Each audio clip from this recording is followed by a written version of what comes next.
Attends, on parle de quoi aujourd'hui? Bah, de Totally Spies. Ah mais non là. Bah ouais, c'est ce que vous vouliez, non? Oui! Attends, bouge pas. J'arrive. Comment ça t'arrives? Hello! Qu'est-ce que tu fais là, lui? Bah depuis le temps que j'attends ce moment, j'étais obligé de venir. Hein. Mais fais comme si j'étais pas là. Cool. Tu veux un café? Ok. Ça va être particulier le truc là, mais soit. Donc, qui se souvient des Totally Spies? Bien évidemment, cette question est stupide parce que tout le monde. Tout le monde. Une série qu'on a tous aimé. D'ailleurs, grosse mention pour le générique qui est devenu un classico.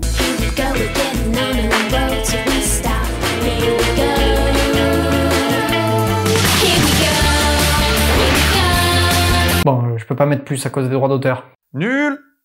Tellement. Une licence bien connue, mais pas si fat. Enfin, à côté d'un Pokémon ou des Simpsons. Mais pour une licence 100% française, on est clairement sur de la belle bête. Des livres, des jouets, des jeux vidéo, un film et des séries dérivées. J'ai même le souvenir des jouets McDo. Souvent pas fou, mais ça nous éclatait quand même. Puis c'est sûr que vous avez vu passer les livres de la Bibliothèque Rose. Mais le vrai kiff, c'était les gadgets en jouets. Enfin, pour les filles. Ouais, pour les filles, ouais. Et je suis sûr que vous saviez pas qu'il existait un jeu de société Totally Spies, ni qu'il y avait un jeu de cette famille. Mais bref, le plus intéressant, c'est l'univers qu'ont créé les créateurs de la série, Vincent Chalvant de Mercé et David Michel, le Marathon Cinématique Universe. Travaille encore sur le nom. Marathon Média. Bien sûr, ça vous parle, j'en ai parlé récemment avec Martin Mystère. Ça me parle, ça. Mais avant de créer cette série, ils avaient attaqué avec les célèbres Totally Spies, qui retrouveront lors d'un épisode crossover. Piéger tant que tu veux, je suis d'accord. Incroyable. Là, j'ai vraiment pas de chance, avouez-le. On est dans l'endroit le plus chic de la Suisse et je tombe sur le nul du coin. Je ne suis pas un nul. Je suis Martin Mystère, détective à votre service et j'assure. Mais aussi, on apercevra Mom de Martin Mystère dans Team Galaxy, une autre série de Stéphane Berry. Ça remonte à l'époque où ils étudiaient tous les deux à l'académie militaire. Et ensuite, Spies, une série dérivée de nos 3 Spies préférés, avec des nouveaux agents, bien plus jeunes, qui travaillent pour le Whoop, avec Jerry.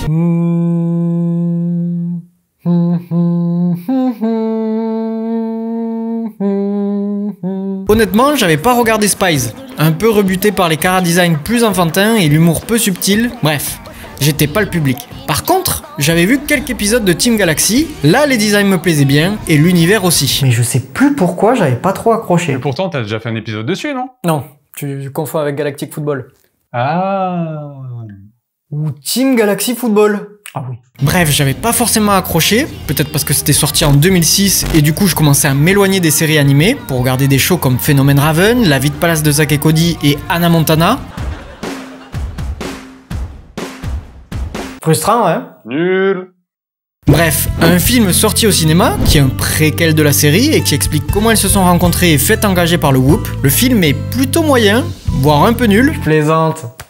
Je l'ai pas vu. Non, il est vachement bien. Ah, tu l'as vu? Non, pourquoi? Et donc, quelques jeux vidéo, globalement sur DS, et je peux juste dire qu'ils étaient pas hyper bien notés sur jeuxvideo.com. Ok, c'est cool les jeux vidéo et toutes les digressions, mais on peut parler de la série maintenant? Waouh, il est déter. Ok, bah, du coup... Attends. Je peux dire ce que t'allais dire? J'ai toujours rêvé de le faire. Générique.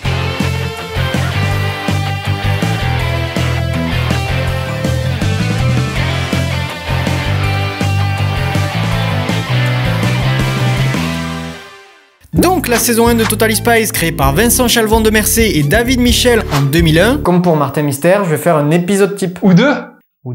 Bref, vous savez sûrement que la série n'est pas une série à suivre, bien qu'il y ait de temps en temps des épisodes en 2 ou 3 parties, et qu'à partir de la saison 5, les Spies arrivent à l'université. Seulement, comme dit plus haut, on s'occupe de la saison 1. Et pour le coup, elles sont encore au lycée de Beverly High, à Beverly Hills. Les sonorités sont similaires, non?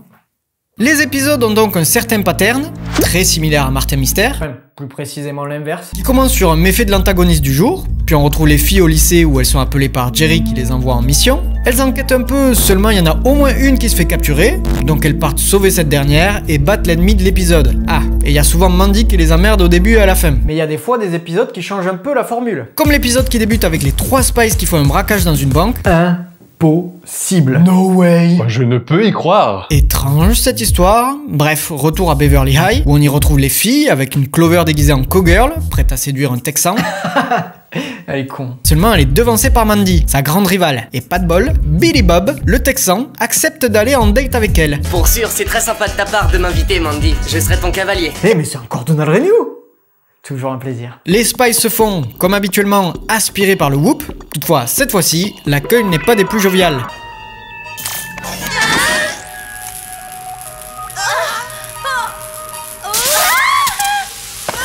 Jerry leur montre la vidéo d'elle où on les voit dérober les sous à la banque et demande à les faire enfermer et surtout de leur implanter une puce pour enlever toute agressivité chez elle. Rappelle-moi, c'est les gentils, eux, c'est ça? En plus de ça, Jerry n'est pas ouvert à la discussion. Parce qu'il pourrait au moins leur demander pourquoi avoir fait ça. Là, rien. Aucune question, aucune remise en cause, c'est direct reprogrammation du cerveau. Un vrai papa poule. Donc, il les enferme dans une cellule en verre avec des bottes aimantées. Seulement, elles arrivent à s'échapper très facilement grâce à...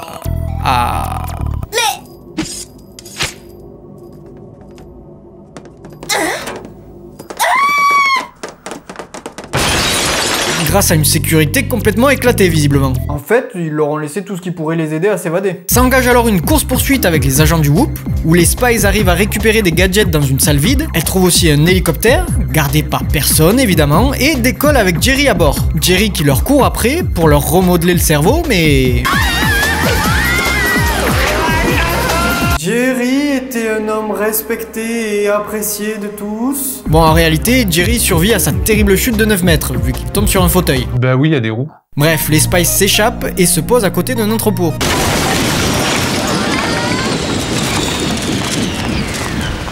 Je ne t'ai pas dit à l'intérieur de l'entrepôt, je t'ai dit à côté. Heureusement, dans les gadgets qu'elles ont récupérés, il y avait un satellite portable qui leur permet de se connecter au satellite du Whoop et de visionner les vidéos de sécurité. Elles y voient que la Clover de la vidéo laisse un bout de sa combinaison. Grâce à un zoom très précis, elles pensent qu'elles en apprendront plus en récupérant le bout de tissu. Seulement, les 3 espionnes sont déjà recherchées, donc elles vont devoir se déguiser, histoire d'être complètement incognito. Nous nous sommes déjà rencontrés? Oh, c'est plus qu'improbable, c'est tout à fait impossible. Nous venons à peine d'arriver de Suadivani. Et hop, je suis méconnaissable. Complètement invisible. Elles trouvent le bout de tissu et repartent à leur entrepôt. Elles découvrent que c'est carrément un bout de peau artificielle, fabriqué dans les laboratoires de Replatech Industries. Et après? Elles arrivent au labo, problème, il y a un champ de force magnétique qui, d'après elles, repère seulement les corps métalliques, donc elles envoient Alex. La bonne poire. Et alors qu'Alex trouve un paquet d'embryons humains, elle se fait attaquer par quelqu'un ou quelque chose. Sauf qu'au même moment, des hélicos attaquent aussi Sam et Clover. Elles remontent Alex in extremis et repartent se mettre en sécurité. Alex remarque un morceau d'angle sur sa botte. Étrangement, il semblerait que ce soit le même ADN que Clover. Sam se demande alors... Réfléchissons. Quel peut être le lien entre l'ADN, l'attaque de la banque et le laboratoire Replatech? Franchement, là, je vois pas, hein. Quel lien pourrait-il y avoir entre leur sosie, leur ADN et des laboratoires qui créent des humains? Aucune idée. T'es sarcastique, là. Non. Ouf. Moi aussi, je croyais. Le Whoop finit par retrouver les filles, ce qui les oblige à s'enfuir. Elles se séparent par la force des choses, mais heureusement, elles finissent par vite se retrouver. Et là, Clover leur dit... Moi, je peux vous y amener. Je connais bien les... je veux dire que je crois avoir repéré une entrée secrète dans la forêt. Bon, d'accord, allons-y, ça vaut le coup d'essayer. Donc elle l'écoute évidemment, car elle a vraiment l'air d'être normale et... Bon, stop, là, c'est fou d'être aussi con. Bordel, ils ont 1 milliard d'indices sous les yeux. Ça paraît plus qu'évident que quelqu'un a fait des clones d'eux et qu'ils ont remplacé Clover par l'un d'entre eux. En vrai, ne pas deviner quelque chose d'aussi loufoque me paraît pas si étrange.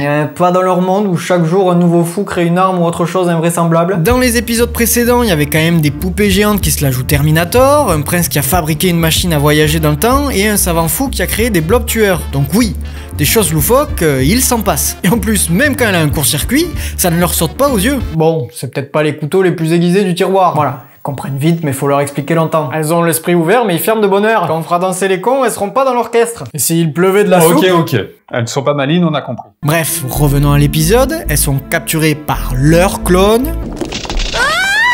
Mais arrêtez, lâchez-moi tout de suite, l'espèce de... Clone? Et arrive enfin le grand méchant, un type à moitié robot. Pourquoi? Parce qu'il y a un certain temps, Sam l'a jeté dans le vide. C'est un homicide, oui. Deuxième de la vidéo quand on voit d'où tomber Jerry. Mais façon, lui aussi a survécu. Toutefois, il a réussi à arracher des mèches de cheveux et du coup récupérer leur ADN. ADN qui va lui être utile pour se venger des Spies, et oui, car il a un plan en béton. Mon armée de clones dévalisera simultanément la banque centrale de tous les pays du monde. Les hold-up auront lieu exactement au même moment. Et évidemment, c'est vous que l'on accusera. C'est vous qui aurez à en répondre devant les autorités. Donc je récapitule, pour leur faire payer de l'avoir presque tué, il veut faire un braquage de toutes les banques centrales de tous les pays du monde pour qu'elles payent toutes les 3 pour tous ces crimes. C'est débile! Genre déjà, si les braquages sont au même moment, ça va vite se savoir que c'est pas possible que ce soit elle à chaque fois. Oui, mais... Attends, je finis. Du coup, quoi? elles vont aller en prison. Ça va en vrai? Justement, c'est pour ça que c'est brillant. Mais oui, mais développe quand même. C'est parce qu'il met beaucoup d'énergie à faire un truc débile que c'est bien. Il se vengerait juste en les tuant. Il y aurait aucun intérêt, aucun fun. Exactement. Oui, c'est vrai, je vois ce que tu veux dire. Ce qui me fait penser à autre chose, mais on y reviendra plus tard. Il met alors en œuvre son plan et enferme Alex et Sam dans la cellule où se trouvait Clover. Elle s'évade à nouveau et un peu de la même manière qu'au début, grâce aux éperons des Santiago de Clover. Carrément moins stylé que celle de Ted.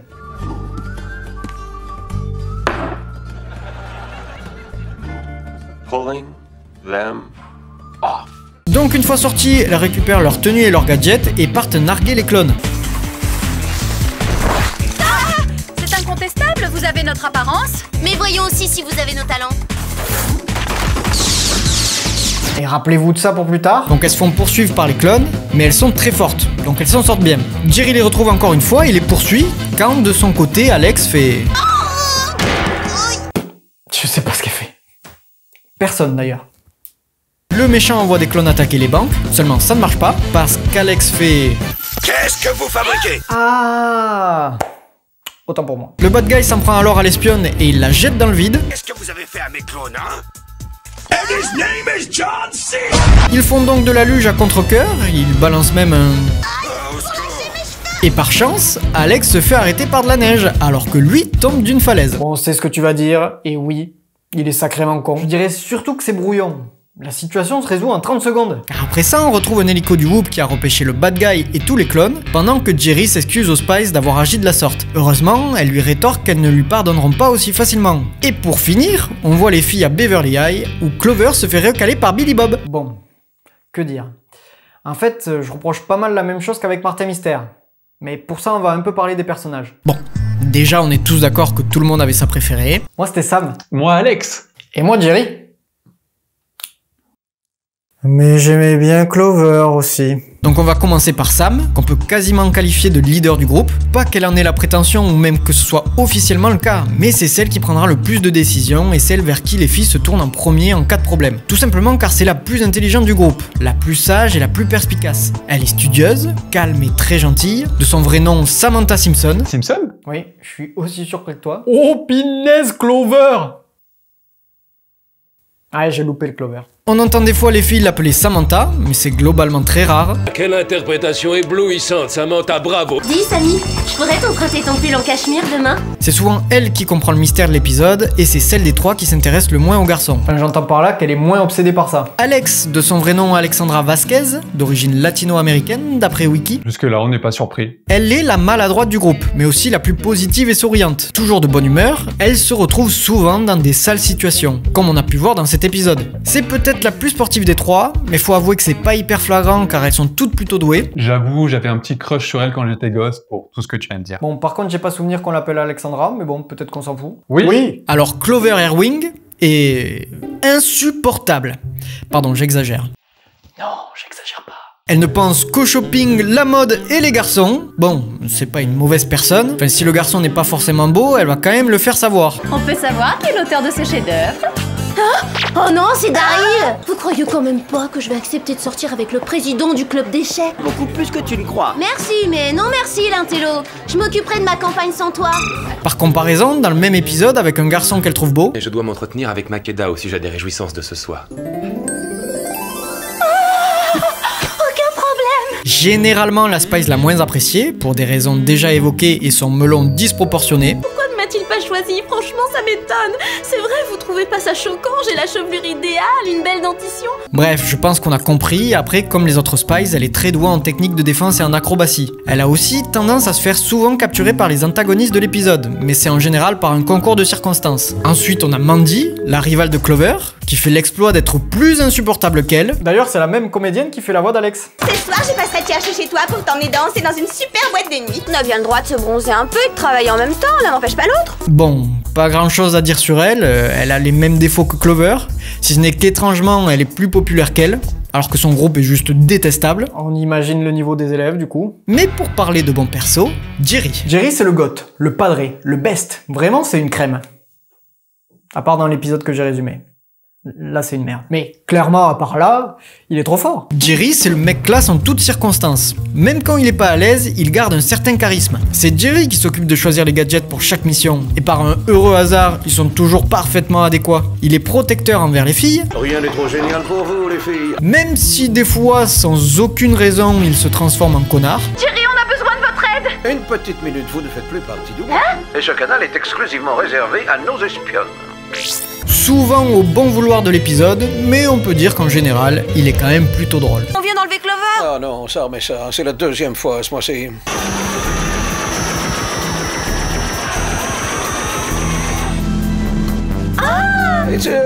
Vous n'aimez pas la couleur? Sur ce, les filles, au revoir et comme on dit en Amérique centrale, adios, amiga. Je crois qu'il y a erreur. La fourrure, c'était glamour l'année dernière. En plus, ça va pas aller avec mes protège-oreilles. Glamour, comme glisse légère, à multi-option ultra rapide. G-L-A-M-O-U-R. Glamour. Il est énorme. Mais bon, je trouve qu'il sauve pas la série. Quoi? Oh là là, tu vas pas en dire du mal quand même. Désolé, mais c'est moins bien que Martin Mystère. Ah, il a osé. Pour être honnête, j'avais de très bons souvenirs de la série. Pour moi, c'était un classique. C'était drôle, cool et badass. Je connais les effets de la nostalgie, mais je ne pensais pas à mes souvenirs aussi biaisés. Mais là, je n'ai pu que comparer avec les précédents dessins animés que j'ai vus, et Totally Spies est à la dernière place. Ah oui, quand même. J'espère que tu as de sacrés arguments. J'y viens. Donc, pour commencer, les premiers reproches que je peux faire à la série sont les mêmes que je faisais à Martin Mystère. C'est-à-dire, pourquoi choisir ces filles-là pour l'émission, et pas des agents normaux du Whoop? Je sais que dans le film ça raconte comment et pourquoi elles ont été recrutées par le Whoop, mais je me le réserve pour une autre vidéo. En plus, il est vachement bien. En attendant, elles sont loin d'être des espionnes incroyables. Souvent bruyantes en mission d'espionnage, toujours une qui va faire une gaffe, elles sont rarement très impliquées, pas très douées dans la première partie de l'épisode vu qu'il y en a toujours une qui se fait capturer, voire les trois. Elles ne sont pas particulièrement futées, même Sam ne comprend pas toujours des choses qui sont évidentes. Et j'entends évidentes même pour les personnages de la série, pas juste par les téléspectateurs. Tiens, c'est bizarre. Quoi donc? La peau de ses mains et de ses bras est de différentes couleurs. De différentes couleurs? Tu veux dire comme si elle avait mal étalé son auto-bronzant? Non, de différentes couleurs dans le style patchwork comme la fiancée de Frankenstein. Liste des donneuses au profit de Gazelle. Stacy, Aimée, Anna, Kelly, Gretchen. Ici Sam, j'écoute. Bonjour les filles, j'ai du nouveau pour vous. L'oreille que vous m'avez envoyée appartient à l'un des mannequins enlevés la semaine dernière. Nous l'avons identifiée, elle s'appelle Gretchen. En mission, elles vont être distraites dès qu'un beau mec passe. D'ailleurs, Clover ne parle que de ça. Mais bref. Et foutre des talons à leur tenue ne paraît vraiment pas utile et pratique pour des espionnes qui doivent se battre et agir vite. Bon, on sait pourquoi ils ont fait ça en l'occurrence. Et oui, ça leur va bien. Très bien. Seulement on en parle des couleurs? Peut-être pas hyper discret, non? Et non, Jidej. Ça a pas créé des fétiches du latex. Grave! Pas du tout. Donc, à la limite, Martin, on pouvait justifier sa présence pour ses connaissances dans le paranormal, même si c'était très limite. Mais là, y a rien. Elles peuvent être douées en combat, mais il doit y avoir d'autres agents aussi doués, et en plus plus discrets et malins. Enfin bref, ce qui m'embête le plus, c'est l'image qu'elles prônent. Félicitations les filles, vous venez de sauver la société de consommation et ses plus fervents adeptes. Pour aller faire un tour à la cafétéria, j'ai entendu dire qu'il y avait une dégustation gratuite de cookies. C'est ça, allez-y, moquez-vous de moi, rigolez. En attendant, je suis bien contente d'avoir retrouvé ma taille de guêpe. Faut être belle et fine en toutes circonstances, surtout pas parler avec un geek intello, et sortir avec des mecs musclés même s'ils sont cons. En somme, des énormes clichés quoi. Bon, il faut que j'intervienne un peu là, parce que oui, je te rejoins sur tout ça, mais je pense qu'il faut aussi un peu parler du contexte de la sortie de cet anime. Oui, j'avoue, lorsqu'on tombe sur cette série aujourd'hui, ou si on la découvre avec des yeux d'adulte en 2023, oui c'est vrai, il y a pas mal de choses qui piquent. Il y a notamment, comme tu l'as très justement dit, des comportements assez problématiques concernant le traitement des Totally Spies et des personnages féminins en général. Mais je vais essayer de nuancer tout ça en remettant la série dans son contexte, soit en 2001. Je ne sais pas dans quoi je m'embarque là avec mes justifications, mais... j'y vais. La série est donc sortie en 2001, une période pas ouf en termes de respect de l'autre si tu n'étais pas un homme blanc hétéro. On parle quand même d'une époque où on lançait des programmes comme Love Story et où on présentait les candidates de la Star Academy avec leur mensuration. Les choses ont un poil évolué. Bref, on ne va pas remuer tout le caca des années 90 et début 2000, mais oui, il y avait beaucoup de choses qui passaient crème à l'époque mais qui choqueraient aujourd'hui. Comment ça, pas mal les bzaises? Apex, tu peux dire bonjour avant d'arriver? Et au milieu de tout ça, TF1 lance la série Totally Spies qui, pour l'époque, avait lancé une petite révolution au niveau des dessins animés. Parce que oui, c'était un des rares dessins animés où on avait 3 filles en tête d'affiche. Girl power! Et oui, dans la très grande majorité des dessins animés de l'époque, les héros étaient toujours un ou plusieurs gars, mais là non, c'était 3 filles. Et en plus, la série avait été particulièrement mise en avant par l'émission TF, car elle passait aux horaires les plus regardés. Quelle émission? L'émission de dessin animé de TF1, là. TF, avant que ça s'appelle T'es fou. Tu disais comment, toi? Je le dis pas, surtout. Mais c'est vrai que le nom est éclaté. Je vois pas comment on pourrait le prononcer. Bref, pour en avoir discuté avec ma femme, eh bien c'est le premier souvenir qu'elle garde de Totally Spies. Oui, enfin, elle pouvait regarder une série animée où elle pouvait voir des meufs badass se battre et démasquer des mystères. Oui, ça puait les clichés souvent, mais au moins c'était pas des gars les héros. Et c'était kiffant pour elle et pour tout le monde en réalité. Ouais, parce que c'était pas la honte de regarder Totally Spies, même en étant un gars. Et ça, c'était une véritable prouesse pour l'époque. Avant Totally Spies, 95% des dessins animés où on suivait une héroïne, eh bien c'était destiné exclusivement pour un public féminin. Les premières semaines, je dis pas. Mais au bout de quelques mois, on ne se cachait plus. Et Totally Spies est très vite devenu un phénomène grâce à ça. La série a su casser les codes de l'époque et a brisé des barrières entre les garçons et les filles. Totally Spies nous a montré qu'il était possible de faire une série très cool avec 3 filles en tête d'affiche qui pouvaient aussi plaire aux gars. Oui, c'est vrai. Je te rejoins sur ça. Je me suis un peu emballé. Ah. Franchement, j'allais chialer si vous étiez pas d'accord. Et en plus, je ne l'ai pas encore dit, mais c'est quand même une très belle histoire d'amitié qui nous est racontée. Une amitié bien mise en valeur. Oh Clover! Oh Sam! Oh Alex! Vous m'avez manqué! Tu ferais une Cosette géniale. D'ailleurs, tu es la personne la plus sensible que je connaisse. Puis une VF de fou furieux. Comme pour Martin Mystère, Marathon Média sait choisir son casting. Les voix des filles sont géniales et jouent énormément sur l'appréciation de la série. Merci à Céline Moche pour Alex et Mandy, Philly Keita pour Clover et Claire Guyot pour Sam, mais aussi Suzanne Delfino dans Desperate Housewives. Toi qui croyais épouser une femme plutôt jeune, belle et dynamique, tu te retrouves avec... vieille desséchée. Oh. Et évidemment, Jean-Claude Donda est fantastique en Jerry. Et comme pour Martin Mystère... T'as déjà dit ça? Il est vraiment con des fois. Non, j'allais dire qu'on a certaines voix de la série. On retrouve notre champion Alexis Thomasian qui ne joue pas Martin ici, mais quelques personnages secondaires et tertiaires. En réalité, je t'ai amené là parce que j'ai besoin de ton aide. Je sais que tu es une espionne et que tu es intervenue dans l'affaire qui m'intéresse. Reste bien derrière moi, s'il te plaît. Ce serait l'occasion de me faire pardonner pour toutes les tortures que je t'ai infligées. Et on retrouve aussi son ami Donald Renew. C'est vrai ce que tout le monde raconte sur toi.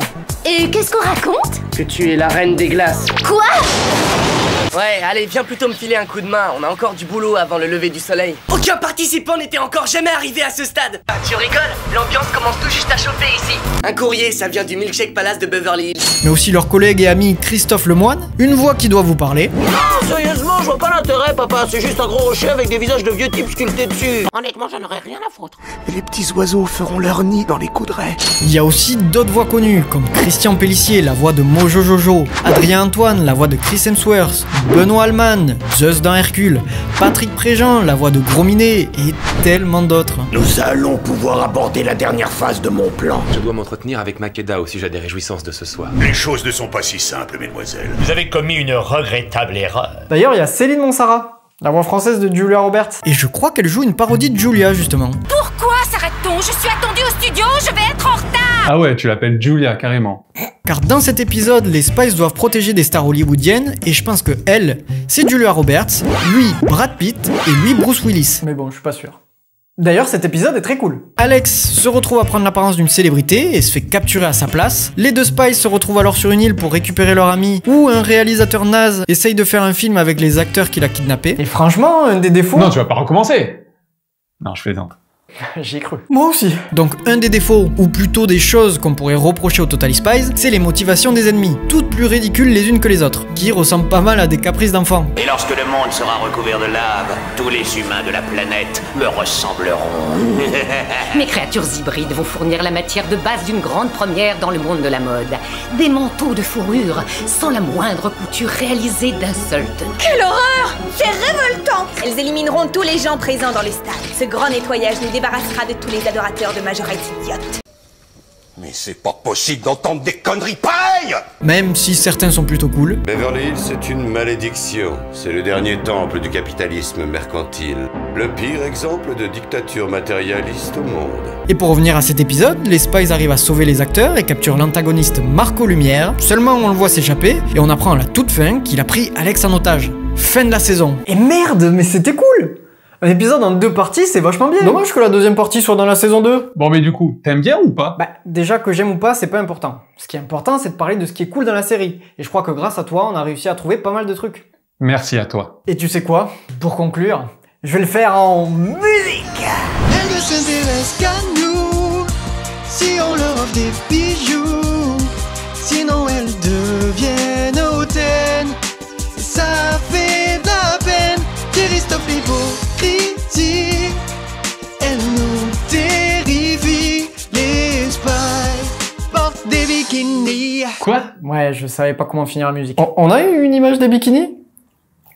C'est pour un pote. Et je sais, je repars dans mes travers, mais quand j'y pense, c'est trop. C'est carrément une caricature des jeunes américaines, voire une paro. Non.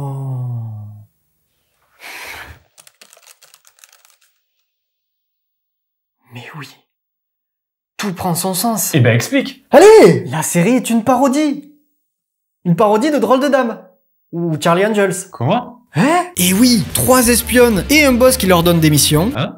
Oh, mais oui! Le côté sexy des filles très mis en avant. O-M-G. Et surtout, Jerry d'un côté et Charlie de l'autre. Bonjour Charlie, merci Jerry. C'est totalement ça! Oh. Ça explique tellement de choses. Quand on visualise le côté parodie de la chose, on comprend pourquoi les filles sont autant superficielles, pourquoi les ennemis ont toujours des motivations ridicules d'enfants de 4 ans, et pourquoi ça se résout aussi facilement à la dernière minute, souvent sur un coup de bol. Parce que j'avoue que je trouvais ça bizarre que Jerry leur donne pile poil les bons gadgets. Bonjour les filles, pour cette mission vous aurez besoin de lunettes à rayon X, d'un jungle speed, d'un plaid, et surtout... de capote. Jerry, vous êtes sûr? Oui, je ne me suis jamais trompé sur vos gadgets. Oui, c'est vrai, oui. Oui, mais où doit-on aller? Dans la pièce juste à côté.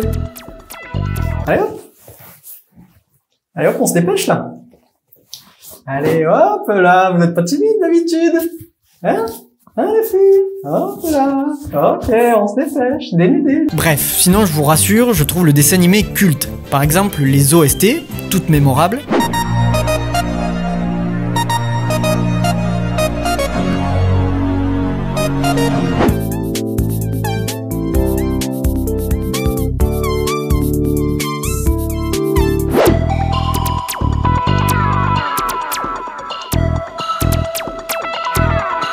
Les chara-design, très propre à Marathon Média, qui s'inspire beaucoup des animés japonais. L'humour, très réussi, qui aura réussi à m'arracher plusieurs rires. Mauvaise nouvelle, j'ai appris que plusieurs autres athlètes avaient à leur tour mystérieusement disparu sur le tournage de Fight. Ça, je l'aurais parié.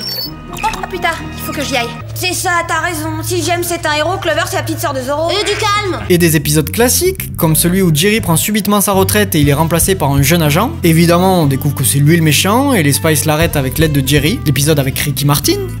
Ricky Martis, pardon. Ricky Matisse? J'ai jamais entendu parler. Où les Spice se font passer pour les musiciennes du chanteur. Ou encore l'épisode où elles sont supposées être en vacances mais Jerry leur faisait passer un test. Et l'épisode où elles se retrouvent dans le passé, ou celui où Clover devient obèse, ou celui des extraterrestres, car oui, la série n'a pas peur d'aller dans le surnaturel. J'avais été marqué par l'épisode où Clover se transforme en animal, là. Clover. Je sais, ça va, il faut que je m'épile. Moi, celui où elles affrontent des anciennes Spice. Je suis Paf. Et voici Alice et Crimson. Nous sommes des espionnes du WHOOP, l'Organisation de Protection Internationale. Et moi où Sam trouve un petit copain qui l'a trahi.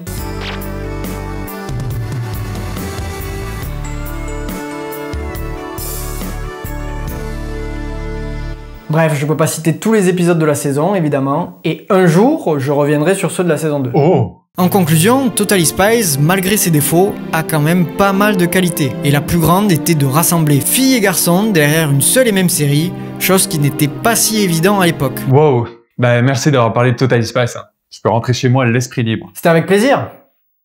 Enfin, la plupart du temps. Bon, ben rentre bien, Thibaut. Merci! Ah mais j'y pense. C'est quand que tu parles de Yu-Gi-Oh? Non!